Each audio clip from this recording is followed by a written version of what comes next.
우리 하나님 말씀, 우리 신약성경 로마서 1장 8절 말씀입니다. 우리 하나님 말씀, 신약성경 로마서 1장 8절 말씀입니다. 찾으신 줄 알고 봉독 드리겠습니다. 먼저 내가 예수 그리스도로 말미암아 너희 모든 사람에 관하여 내 하나님께 감사함은 너희 믿음이 온 세상에 전파됨이로다.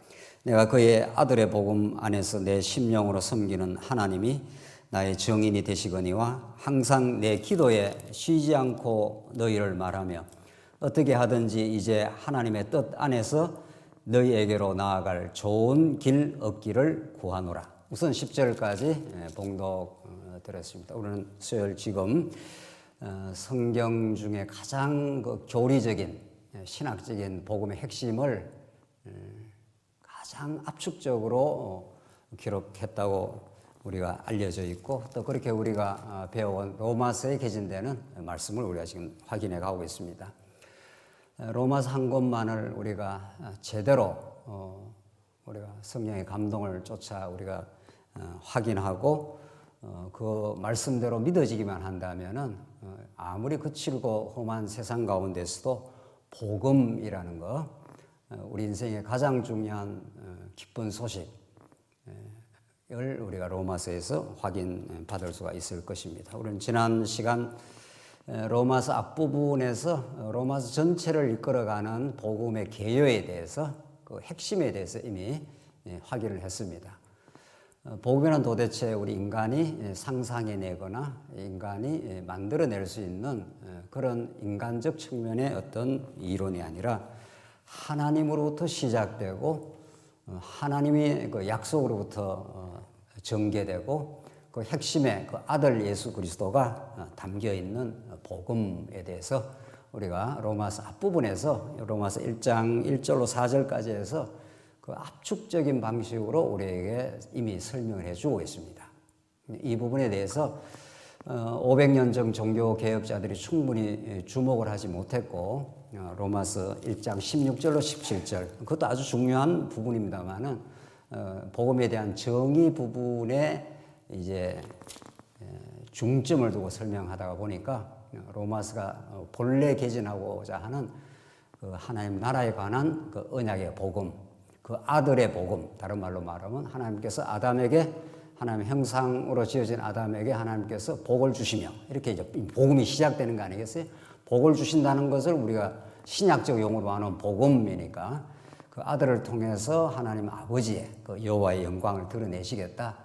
그 아들에 대한 소식을 듣는 자들이 구원을 받게 되고 믿음이라는 것이 설명이 되고 이 광야를 살아가는 이유가 설명이 되고 하나님 얼마나 놀라운 은혜의 하나님인가를 로마서가 그렇게 설명을 해가고 있습니다. 우리는 지난 시간까지 그런 복음의 성격, 약속의 복음이라는 사실, 그 내용이 그 아들에 관한 소식이라는 것, 그 아들이 다윗의 혈통으로는 육신으로는 다윗의 혈통에서 그렇게 다윗, 솔로몬, 르호보암 이런 왕적 계보를 타고 오지만은 실제 성결의 영으로는 죽은 가운데서 부활하여 능력을 가지신 하나님의 아들로 인정되셨으니 하는 그게 복음 아니었습니까? 그게 복음의 핵심 내용입니다.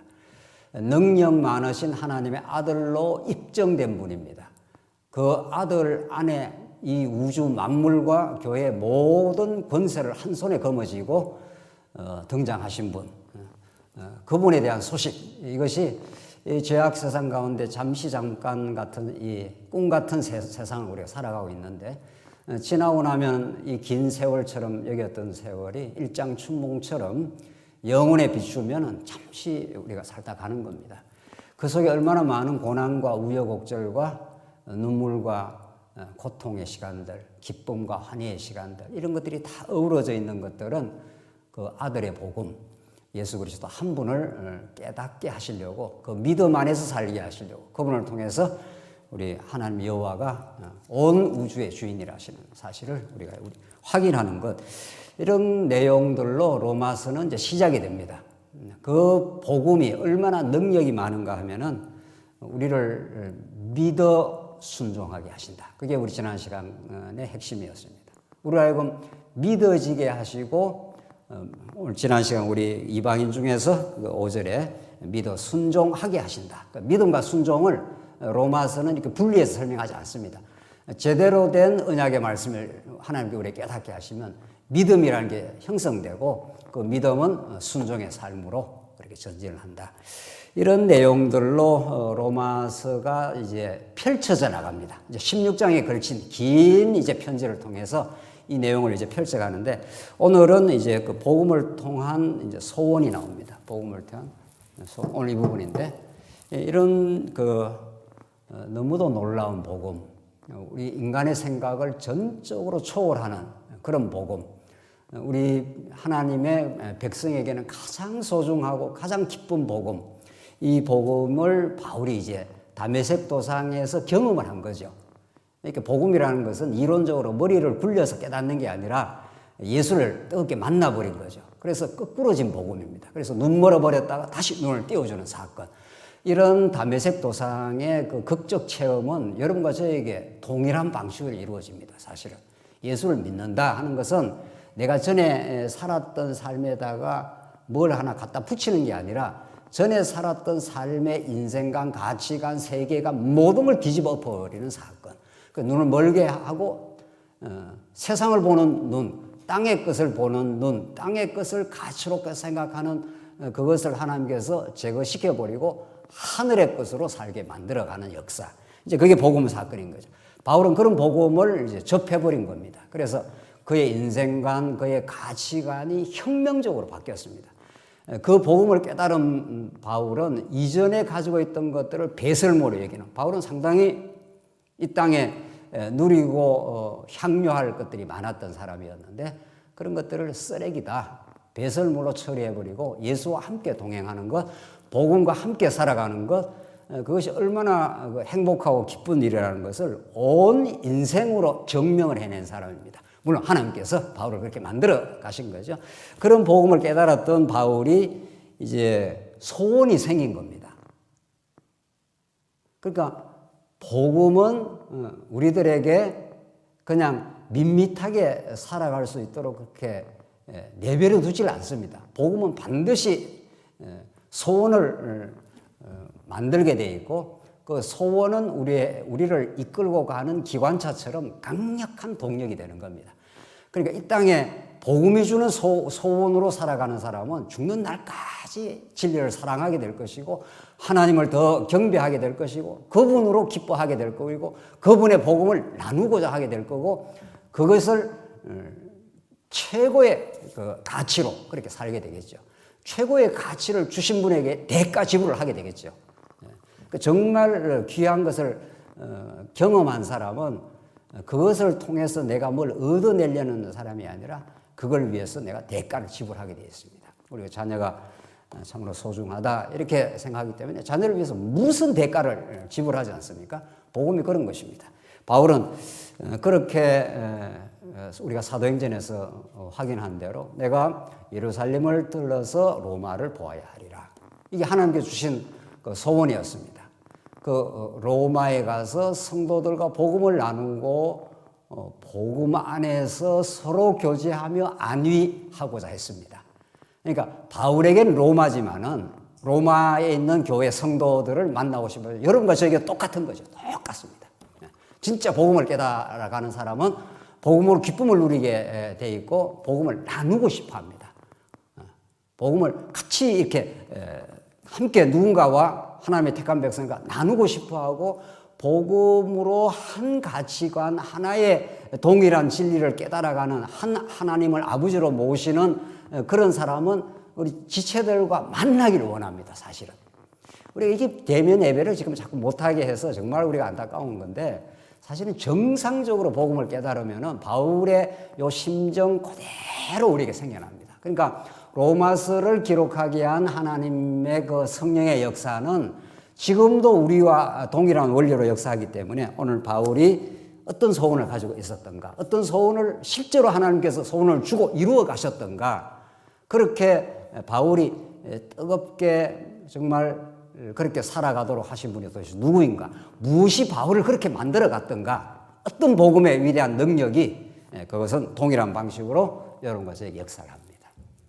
그러니까 복음을 깨달았는데 지체와 교제하고 복음을 나누는 것을 생각하지 않는다. 이런 그 등식이 성립을 하지 않는다 이런 뜻입니다. 한번 보십시다. 8절 먼저 내가 예수 그리스도로 말미암아 너희 모든 사람에 관하여 내 하나님께 감사함은 너희 믿음이 온 세상에 전파됨이로다. 바울은 로마에 있는 성도들의 소식을 어떤 경로인지 들었습니다. 대부분 학자들이 로마에 있는 성도들은 예루살렘에 오순절 때 왔다가 이제 돌아가서 이제 세운 교회다. 대략 이렇게 추정을 합니다. 성경에 거의 정확하게 나와 있지 않기 때문에 어떤 경로를 통해서 좌우지간 로마에 있는 성도들이 복음을 들었습니다.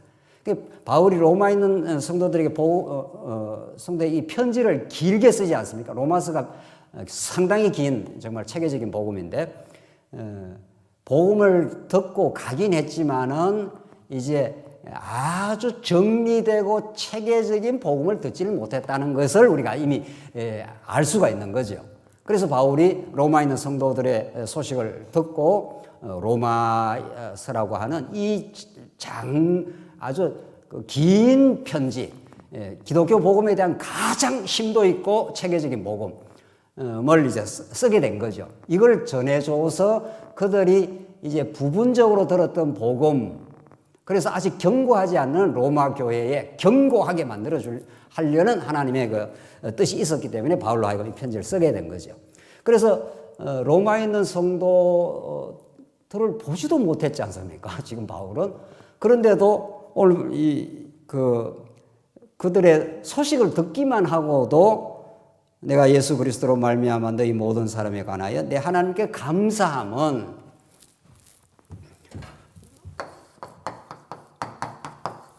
바울이 여기 있고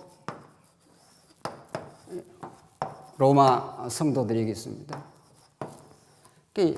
바울이 이렇게 떨어져 있었어도 실제로 이제 로마에 가서 이제 바울이 이제 만나게 되는데 이 사람들을 나중에 이렇게 떨어져 있었어도 사실은 만난 것처럼 이렇게 생각을 하는 거죠. 이걸 우리가 영적이라 그러지 않습니까? 영적이라는 것은 이 물리적 세계를 이렇게 뛰어넘는 겁니다, 사실은. 그래서 우리가 참 이게 대면 예배를 못해서 안타깝긴 하지만 사실 어떤 면에서는 이런 이 난국이 우리로 하여금 신령한 감각, 영적 감각, 교회가 그리스도의 몸이라고 하는 신령한 그리스도의 몸이라는 것을 새롭게 깨닫는 계기이기도 합니다, 사실은. 바울처럼 인터넷이 있습니까? 뭐가 있습니까? 겨우 편지 써가지고 아름아름 사람의 손길을 통해서 복음을 전했던 그 시대에도 지금 비대면 예배를 하고 있는 거 아닙니까? 바울도 지금 사실은. 골로새 교회 성도들을 얼굴도 보지 못했습니다. 그런데 골로새 그 편지를 썼지 않습니까? 그러니까 소식만 듣고도 한 진리 안에, 한 그리스도 안에 있다는 사실을 알고 그들에게 간절히 지금 편지를 쓰고 있는 겁니다. 이 복음이 너희에게 전달이 돼서 견고하게 교회가 세워지길 바란다. 이런 그 마음이 우리한테 다 있다는 겁니다, 사실은. 우리한테 다 있습니다, 사실은. 조금 더 복음을 듣고 나면 누군가가 나눠줘야 될 건데, 누구도 좀 들었으면 좋겠는데, 하는 우리 주변, 우리 이웃, 더 멀리는 해외에 있는 성도들. 이런 거죠. 그러니까 바울이 내 하나님께 참 감사한다. 너희들에 대해서 소식을 듣고 이런 말이죠. 왜냐하면 너희 믿음이 온 세상에 전파됨이로다. 이제 믿음이라는 게 나오는데, 이거 이제 로마서가 규정하는 믿음을 우리가 설명을 이제 할 이유가 있습니다. 얼마나 믿음에 대한 그 오해들이 지금 한국교회에 많이 있어 왔습니까? 한국교회뿐만이 아닙니다. 이거는 종교개혁 이후에 예수님이 십자가에 죽으심으로 우리가 구원을 얻고 그 이후에 우리가 믿는다는 거죠. 그게 이제 구속사적 패러다임 속에는 그렇게 자꾸 설명을 하기 때문에 믿음이라는 것을 정당한 하나님 중심으로 설명이 잘 안 된 거죠. 그 자꾸 내가 믿는다고 생각하는 거죠. 우리 전혀 그렇지 않다는 것을 우리가 로마서에서 이제 더 자세하게 우리가 설명을 해갈 건데, 믿음은 선물이기 때문에 하나님의 일하심입니다. 하나님이 언약을 하시고 언약을 이루시는 그의 신실하심을 우리에게 알려주셔서 우리 안에서 일하시는 방식입니다. 믿음이라는 게. 그러니까 하나님 믿음을 자꾸 주신다는 거죠.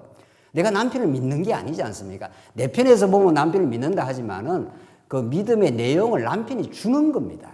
믿음의 대상인 남편이 약속을 그대로 지키면은 믿으라 안 해도 믿어집니다. 철석같이 믿는다 하지 않습니까, 우리가?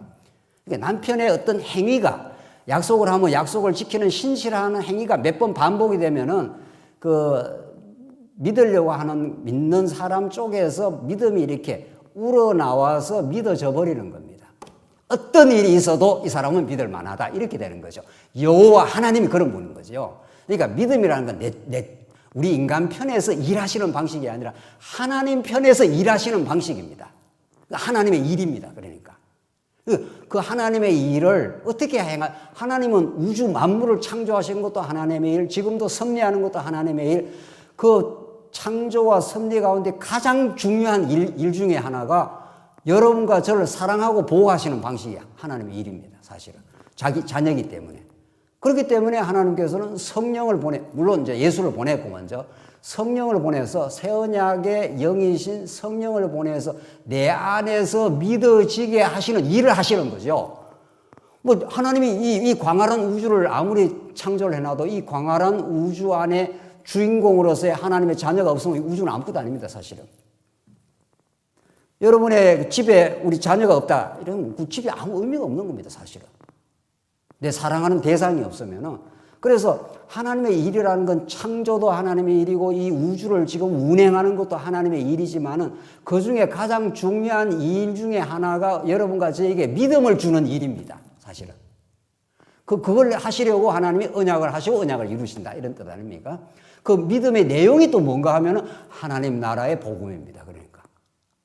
그게 믿어지면은 내가 이 땅에 많이 못 가지고 이 땅에 내가 때로는 질병이 있고 해도 이런저런 어려움이 생겨도 그 하나님의 나라에 관한 소식을 예수를 통해서 이렇게 깨닫고 얻게 되었으면은 그게 철석까지 믿어져 버리면은 새로운 가치가, 새로운 인생관이 형성된다 이런 뜻입니다. 그게 믿음인 거죠.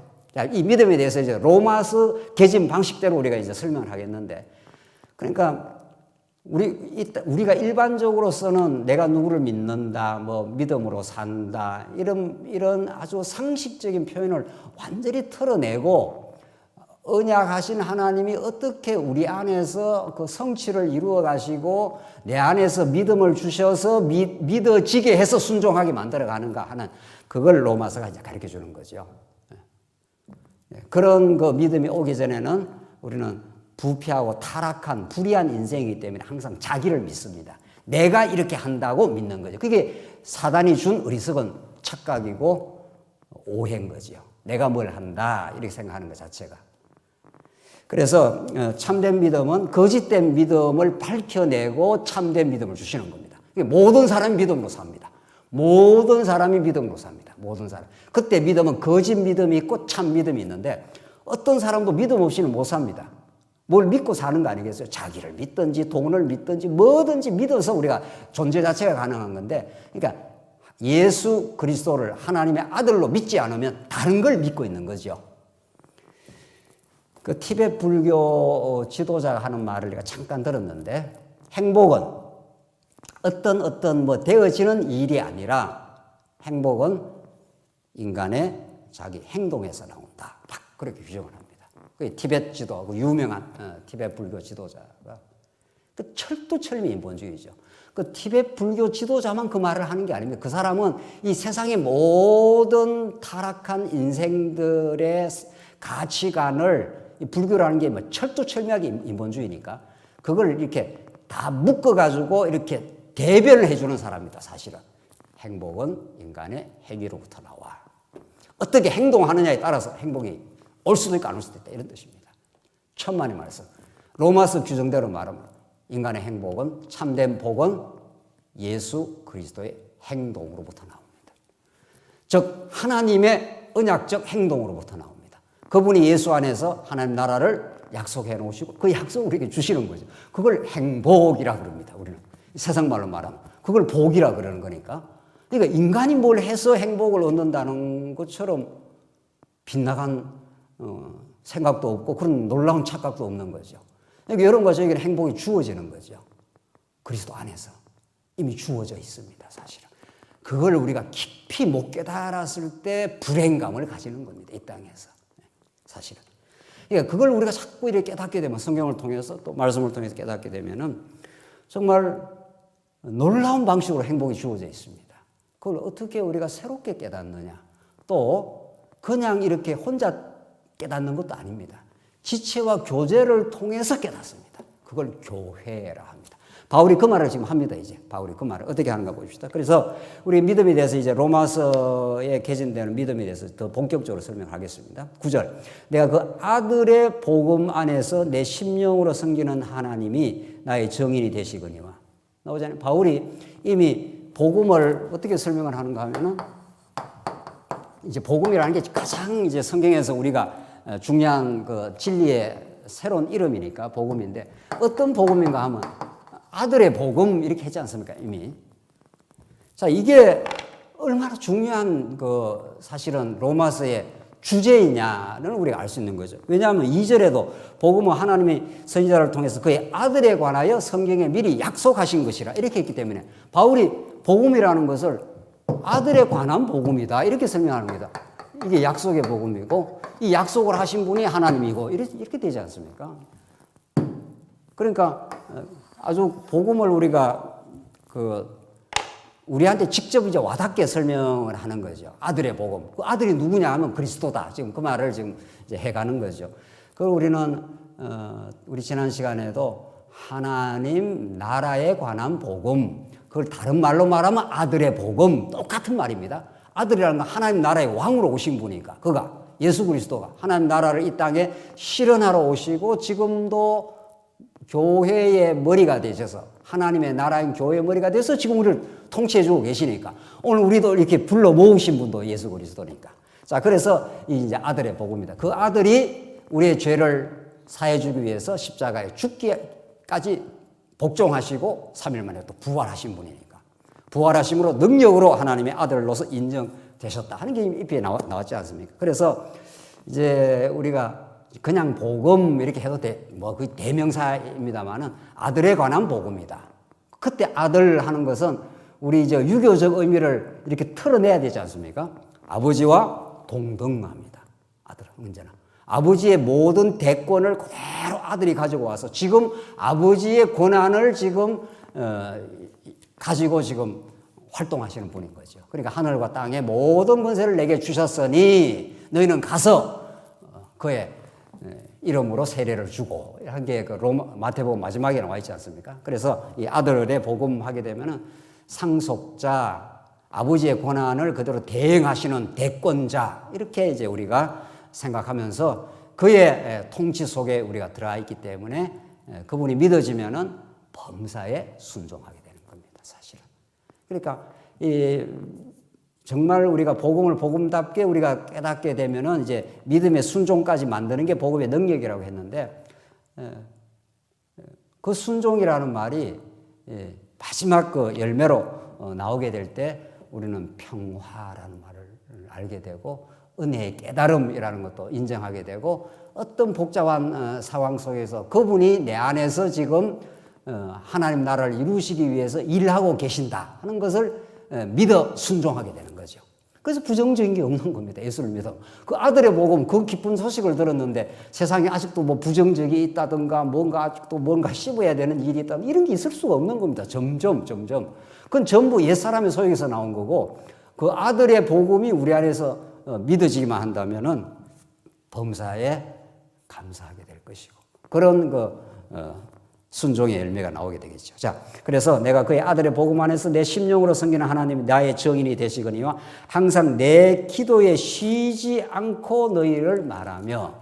그러니까 복음은 반드시 기도라는 주제와 연결되어 있어서 하나님이 이 언약의 복음, 약속의 복음을 우리는 성취해 간다. 이렇게 지금 성경이 말하고 있지 않습니까? 오늘 우리가 수요 예배라고 하기도 하고 우리가 수요 기도회라고도 한다는 거죠. 그게 너무 중요합니다, 사실은. 그러니까 그 기도 속에 그 사람의 가치관과 그 사람의 삶의 그 모든 모습이 들어있는 거죠, 사실은. 기도 안에. 또 그 기도의 열망만큼 그 사람이 그렇게 살아가고 있는 중입니다. 사실은. 그러니까 우리가 이미 잘 정리하고 있는 대로 기도라는 것이 우리가 이 땅에 내 옛사람의 욕망이 추구하는 것을 우리는 기도라 하지 않는다고 이미 잘 알고 있지 않습니까? 그러면 뭐 이 말씀을 듣고 옛날에 내가 간절히 추구하던 거, 우리 자식도 잘 돼야 되겠고, 우리가 잘 먹고 잘 살기도 해야 되겠고, 내 이름도 이 땅에 좀 명성도 내야 되겠고, 이게 다 이 땅에 살아가는 사람들의 간절한 소원입니다. 나라도 통일도 돼야 되겠고, 그렇잖아요? 그래서 우리의 소원은 뭐라고요?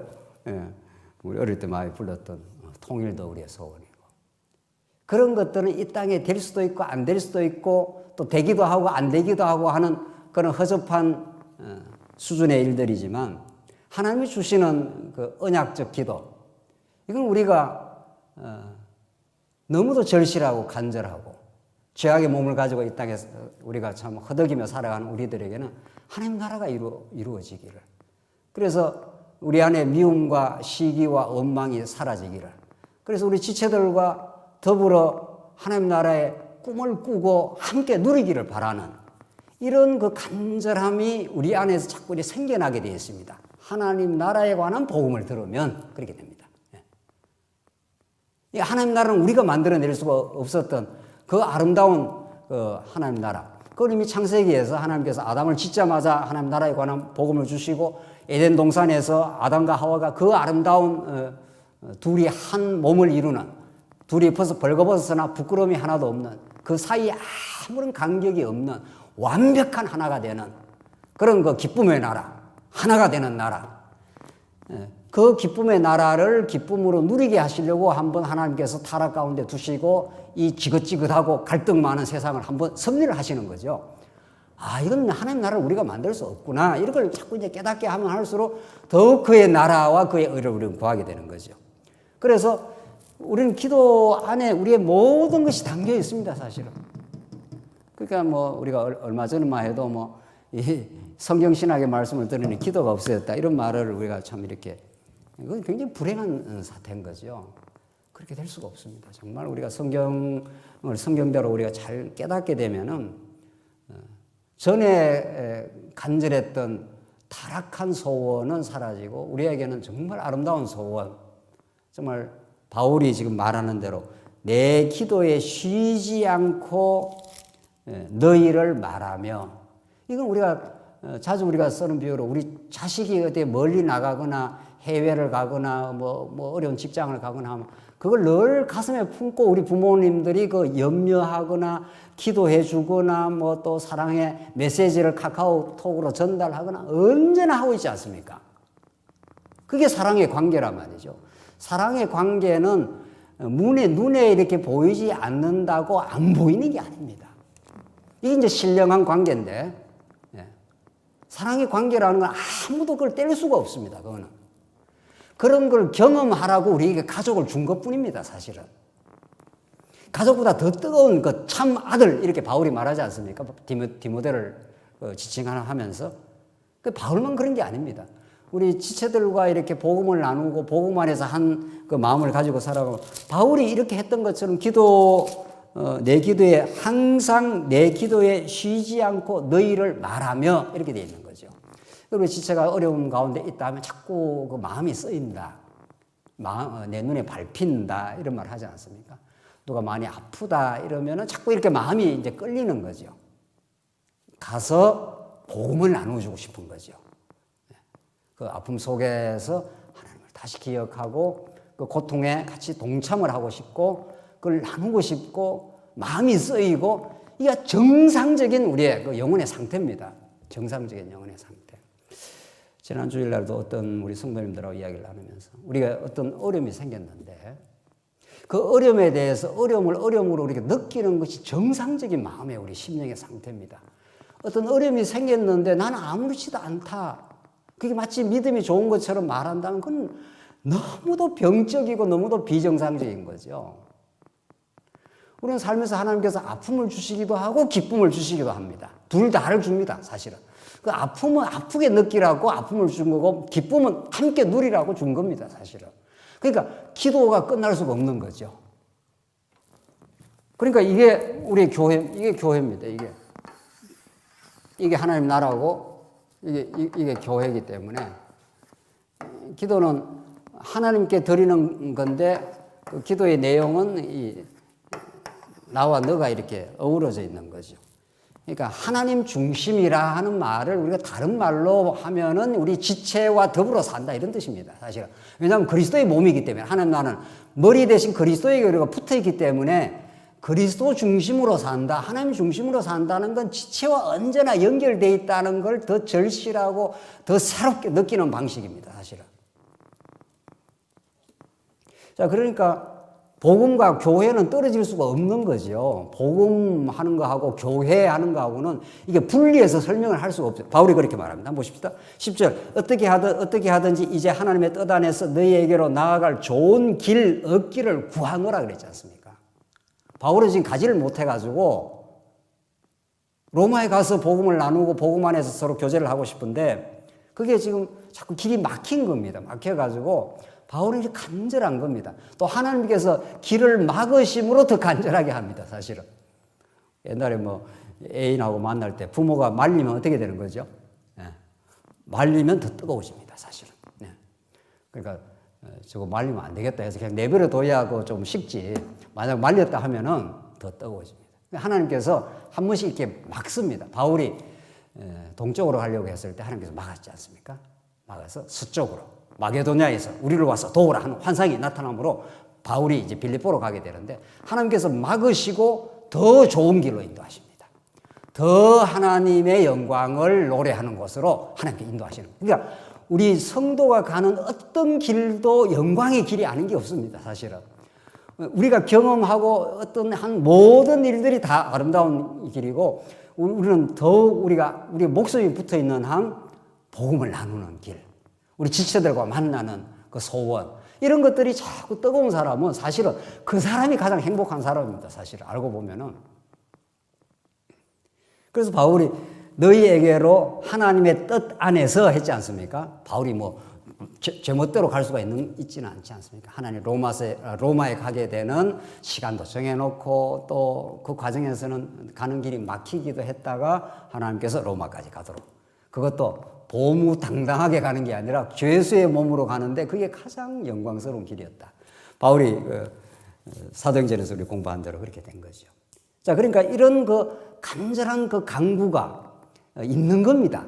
그게 교회입니다. 그러니까 교회라는 게 교회가 성숙한다. 교회가 교회답게 지금 돼 간다는 것은 내가 지체에 대해서 어떤 마음을 가지고 있느냐가 그 교회의 그 내용입니다. 그러니까. 그 교회란 건 건물이 아니고 교회란 것은 무슨 돈이 많아서 교회가 되는 것도 아니라는 걸 우리가 너무 잘 알고 있지 않습니까? 여러분과 제 마음속에 지체에 대한 어떤 마음을 가지고 사느냐 그게 교회의 핵심입니다. 그러니까 사실은. 복음에 대해서 어떻게 생각하고 복음은 다 할 수 있는 게 아닙니다. 청량할 수 없는 하나님의 복음이기 때문에 그는 날이 갈수록 여러분과 저의 삶이 광야를 걸어갈수록 복음에 대한 깊이와 넓이는 점점 더 넓어갈 것이고 그 복음의 깊이와 넓이가 자꾸 생겨나는 만큼 지체에 대한 생각이 달라집니다. 그러니까 복음을 자꾸 들었는데 뭐 지체에 대해서 밋밋하다든가 별로 생각이 없다. 이건 복음을 들은 게 아닌 거죠. 무슨 이론을 들었던가 무슨 수가 있는 거죠. 그래서 11절 한번 봅시다. 11절로 13절에는 로마에 있는 성도 역시 이방인 교회처럼 열매 맺기를 소원합니다. 처음에는 만나기를 원했고 두 번째는 복음을 전해가지고 바울 안에 생겨났던 성령의 열매 그 부패했던 죄성을 하나님께서 처복종시키고 새로운 성령의 열매를 맺어갔던 것처럼 로마 교회도 그렇게 되길 바랬다. 이런 말입니다. 11절 보십시다. 내가 너희를 보기를 간절히 원하는 것은 이 간절이라는 게 있지 않습니까? 그냥 원하는 게 아닙니다. 내가 우리 자식이 멀리 있으면 간절히 보기를 원하는 그런 마음이 생기는 그 이상인 거죠. 어떤 신령한 은사를 너희에게 나누어 주어 너희를 견고하게 하려 함이라. 이 바울의 그 로마서를 쓰는 이유가 이게 나와 있지 않습니까? 신령한 은사. 15절에 가면은 로마에 있는 너희에게 복음 전하기를 원하노라 이렇게 15절에 나와 있기 때문에 이 신령한 은사라는 게 무슨 이상한 신비주의적인 은사가 아니라 은사하는 게 선물이니까. 그렇잖아요. 그러니까 하나님의 영적인 선물을 너에게 주기를 바란다. 이게 복음입니다. 복음 진리입니다. 예수 그리스도 사건이고 하나님 나라고 뭐 똑같은 말인데 전부 다. 그걸 나누어 주어 너희를 견고하게 하려고 한다. 이 말은 로마에 있는 성도들의 소식을 바울이 이제 어떤 경험을 들었습니다. 로마의 성도들이 복음을 듣긴 들었지만은 더 포괄적이고 더 심도 있는 그런 깨달음은 이제 없었다. 그럼 이 땅의 교회가 다 그런 겁니다, 사실은. 어느 성도가 완벽하게 진리를 깨달은 사람이 있냐고요. 그러니까 우리는 복음은 우리의 목숨이 붙어 있는 한 끝없이 나누어 줄 신령한 은사입니다. 어떤 성도와 어떤 사람하고도 만나갖고도 우리는 복음에 대해서 우리 이야기를 하는 거죠. 그래서 바울은 지금 흔들리고 어려운 로마교회 성도들의 소식을 들었고 이 복음을 나누어 주어 견고하게 되기를, 장성한 하나님의 자녀가 되어가기를 원했습니다. 12절 이는 곧 내가 너희 가운데서 너희와 나의 믿음으로 말미암아 피차 안위함을 받는다. 나오지 않습니까? 이게 교회입니다. 바울과 로마인의 성도, 바울이 이제 간절한 기도인데 이 피차라 했지 않습니까? 피차. 이 굉장히 중요한 말입니다. 교회 복음을 전하는 교회 일체의 지도자는 성도 위에 있지 않습니다, 사실은. 모든 성도를 통치하고 다스리는 유일하신 분 예수 그리스도 한 분밖에 없습니다, 사실은. 먼저 복음을 좀 깨달았거나 하나님의 은사로 말씀을 연구하거나 뭐 이런 사람이 있을 수 있지 않습니까? 그걸 목사라 한다, 뭐 전도사라 한다, 뭐 교회 우리 장로님들도 마찬가지고 그런 사람들은 복음을 나누어 누리는 사람들입니다. 그렇게 함으로 피차 안위함을 받는다. 피차에 서로 위로를, 피차 서로 평안을 나누는 사람들입니다. 이게 교회입니다. 우리 사랑하는 성도님들, 뭐 교회가 그렇게 복잡하고 어려운 논리를 들이대갖고 설명할 이유가 하나도 없는 거예요. 교회는 복음을 누리는 사람들입니다. 이 복음이라는 건 땅에 속한 게 아니라 하늘에 속한 신령한 복입니다. 이게 하나님 나라가 이 땅에 왔다 이런 뜻 아닙니까? 그럼 그 복음을 깨닫게 되면 간절한 우리 지체를 위하는 기도가 생깁니다. 이 기도를 너무 복잡하고 어렵게 생각할 이유가 하나도 없지 않습니까? 성도 사랑하는 마음입니다. 우리가 자녀를 사랑하는 마음이기 때문에 언제나 어디서나 무엇을 하거나 언제나 연결이 되어 있는 겁니다. 그런 것처럼 우리가 복음의 평안을 얻어본 사람, 세상에 복잡하고 어려운 일이 한두 가지냐고요. 어제도 무슨 일이 있어갖고 마음이 약간 이렇게 제가 마음이 어려움이 약간 생겼다가 이래 시간이 조금 지나가면서 이렇게 정리를 하게 됐습니다. 그렇지. 그렇게 힘들고 어려운 지체가 어떤 이제 좀 어려운 이야기를 한 겁니다. 그래서 마음이 제가 조금 힘들었다가 다시 이제 하나님을 생각하게 되고 그 지체의 상태를 이렇게 생각을 하게 되었습니다. 아, 많이 힘들구나. 많이 힘들구나. 본인이 힘들기 때문에 힘든 표현을 하는 겁니다, 사실은. 본인이 하나님 나라 평안을 누리거나 마음에 하나님부터 위로를 받거나 혹은 우리 지체들과 교제하면서 복음을 나누거나 이러면 우리는 곧바로 이렇게 평안을 다시 얻습니다. 이렇게 살아도 괜찮습니다. 지금 죽어도 다음이 없습니다. 우리 이 땅에 그렇게 뭐 대단한 걸 우리가 젊은 날에야 열심히 돈도 벌이고 뭘 이렇게 하고 해도 자꾸 나이가 들어가면은 대단한 게 없다는 거. 얼마나 그림자 같은 세월을 우리가 살고 이제 하나님 부르시면 간다는 거. 그래서 그 전도서의 기자의 그 말이 점점 실감이 나는 겁니다. 모든 것이 헛되고 모든 것이 다 헛됩니다. 하나님을 배운 것이 아니라면 하나님을 의지하고 그분 안에 내 믿음의 열매를 갖고 있지 않는다면 이런 말이죠. 우리는 그런 믿음의 열매를 하나님께서 선물로 주셨기 때문에 어떤 것도 의미가 있습니다. 우리가 억울한 일을 당하는 거, 고난을 겪는 거, 뭐 무슨 힘든 일을 겪는 거, 모든 게 다 의미가 있는 거니까. 모든 게 복음, 영원한 복음을 깨닫고 그 하나님을 경외하기 위한 것. 그렇게 우리가 마음에 정리가 되기 때문에 그 정리되고 누려지는 복음은 나누고 싶습니다, 사실은. 그래서 바울이 피차 로마에 있는 성도들과 복음 안에서 위로하기를 바란다. 이런 마음이 우리가 생겨나는 거죠. 그래서 우리 지체들 만나면 이게 예사롭지 않습니다.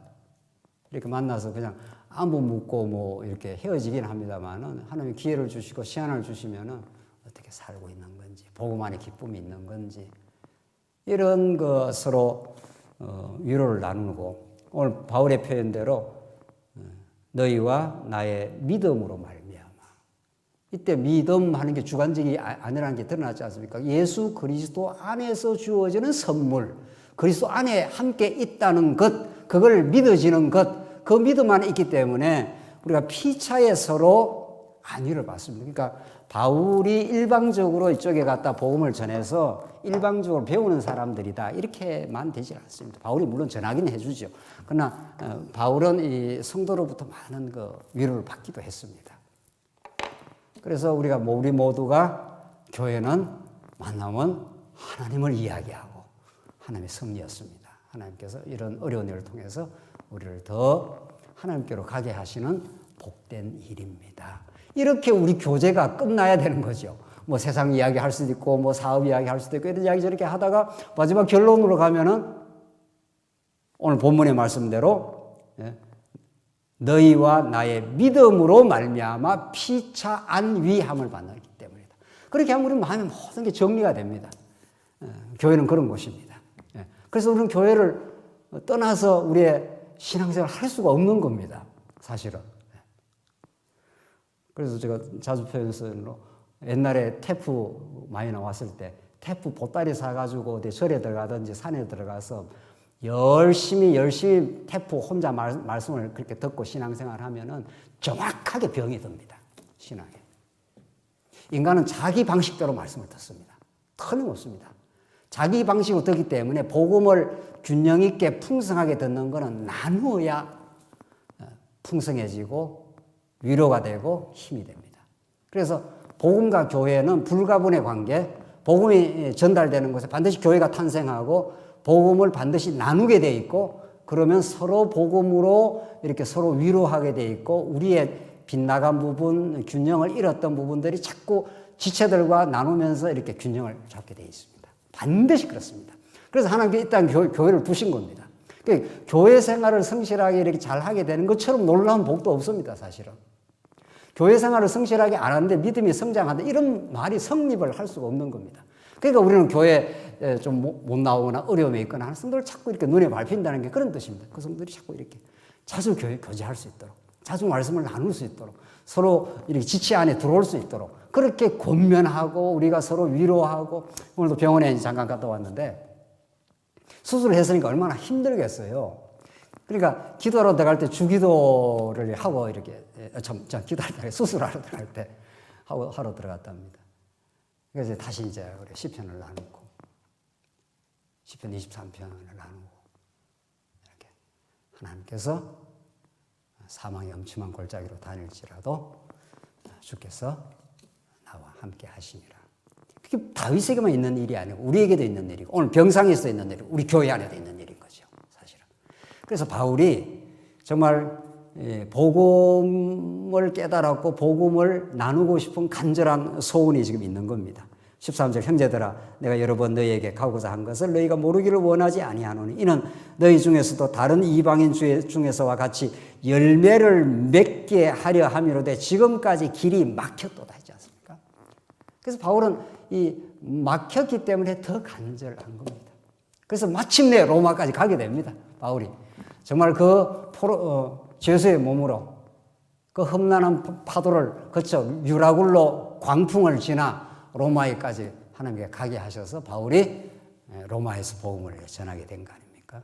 그래서 바울은 이 복음의 열매를, 하나님 나라의 복음의 열매를 시기, 원망, 미움 그런 것들을 다 하나님께서 처복종시키고 우리 안에 사랑하고 희락하고 하나님을 충성하고 우리 지체들과 기쁨을 함께 나누는 이런 하나님 나라 그 열매들이 주렁주렁 맺혀져 가기를 바울은 간절히 소원했습니다. 사랑하는 성도님들, 이게 여러분과 저에게 주신 영원한 소원이고 실제적으로 이루어지는 소원이고 어떤 것보다 우리가 더 우리의 삶을 뜨겁게 만들고 행복하게 만드는 소원들입니다. 그래서 하나님께서 너희 안에 소원을 주어 행하게 하시나니 이렇게 했지 않습니까? 그 바울에게 이런 소원을 줬고 여러분과 저에게 이런 소원을 준 겁니다. 바울은 이 아들의 복음 이걸 하나님께 주셨고 바울은 바울 혼자 깨달았다 이렇게 내가 많이 지식을 가지고 있다 이렇게 한 게 아니라 어떻게든지 우리 지체들과 에베소 교회 성도들과 골로새 교회 성도들과 지금은 로마에 있는 성도들과 나누길 바랬고 피차의 이 말씀 안에서 교제하길 바랐습니다. 사랑하는 성도님들, 지금 우리 사랑하는 지체들과 어떤 교제를 하길 바랍니까? 어떻게 나누기를 바라고 이 코로나 상황에 어려운 성도들 많지 않습니까? 경제적으로도 어렵고 여러 가지로 이런저런 어려운 성도들이 자꾸 다가가고 연락하고 복음을 나눠주길 바라는 하나님 살아계신다고. 이 모든 걸 합력해서 우리에게는 반드시 선을 이루시는 분이라고. 어려움 중에도 우리가 잘 견디고 이것이 우리의 믿음을 더 강하고 단단하게 만들어가는 하나님의 섭리라고. 이런 이야기들을 우리 사랑하는 지체들과 사실은 더 긴밀하게 더 소통하고 이럴 이유가 있는 겁니다. 우리는 이런 복음을 듣고 있습니다. 이런 교회에 대한 바울의 그 놀라운 언약적 섭리를 듣고 있습니다. 이 복음 안에서 살아계신 우리 여호와 하나님, 우리 아버지가 되어주시고 여러분과 저와 지금 동행하시는 그 우리 여호와 하나님의 그 능력, 그 은혜, 그 사랑 여기에서 우리를 한 번도 떠나가지 않게 하시고 우리 지체들과 나누게 하고 있습니다. 그 복음 안에서 정말 코로나 상황이 우리의 영적인 우리 교회의 신앙을 더 돈독하게 만드는 하나님의 뜻으로 우리가 받고 승리하시기 바랍니다. 기도하십시다. 자비하신 하나님 아버지 은혜를 감사합니다. 바울의 복음 안에 소원의 말씀을 들었습니다. 이 동일한 소원을 하나님께서 우리에게 주셨사오니 우리 지체들을 참으로 다가가게 하시고 지체를 깊이 이해하게 하시고 서로 사랑하게 하셔서 정말 이 땅에 우리가 머물게 하는 동안 하나님 여호와를 우리가 참으로 믿어 경외하게 할 뿐 아니라 지체들과 정말 복되고 아름다운 복음을 나누는 기쁨을 나누는 위로를 나누는 우리 교회 생활 되게 하시옵소서. 예수 그리스도의 이름으로 기도하옵나이다. 아멘.